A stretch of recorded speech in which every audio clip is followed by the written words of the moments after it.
Inaasahan na naman ng matinding traffic pagpasok ng Holy Week.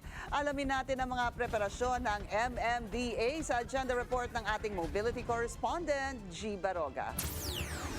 Naghahanda na ang MMDA sa matindi na namang traffic dahil sa inaasahang dami ng mga pasahero at motorista na aalis ng Maynila para magbakasyon sa kanilang mga probinsya ngayong Holy Week break. Ilan sa mga tututukan ng ahensya ay ang pag-monitor sa volume ng mga pasahero. Mula Miyerkules Santo, April 16 hanggang Easter Monday, April 21, higit 2,500 na mga MMDA personnel ang nakadeploy sa mga istasyon ng bus at mga paliparan sa Metro Manila. Ayon kay MMDA Chairman Don Artes, simula 9 ng Abril, papayagan ng mga provincial bus na dumaan sa EDSA mula alas 10 ng gabi hanggang alas 5 ng umaga. Mula April 16 to 20, papayagan na ang mga bus na dumaan ng 24 oras. Pero bawal pa rin pong tumawid, meaning yung mga buses galing sa north hanggang Cubao lang po yung pinakamalayo nilang destinasyon.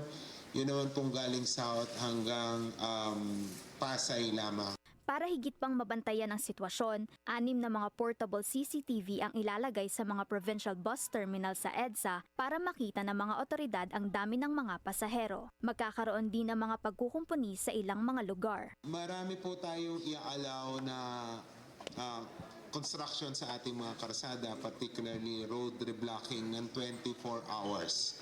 Magsisimula po yan ng April 16 hanggang April 21 ng 5 a.m.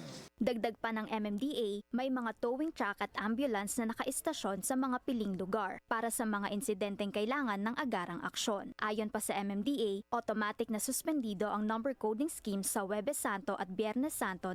Para naman sa nakaplanong EDSA Rehabilitation Project, tuloy-tuloy pa rin ang coordination planning ng mga transport agency ayon kay Chairman Artes. Inamin niya na may mga kinakailangang adjustment dahil sa laki at lawak ng proyekto at ang inaasahang matinding epekto nito sa daloy ng trapiko.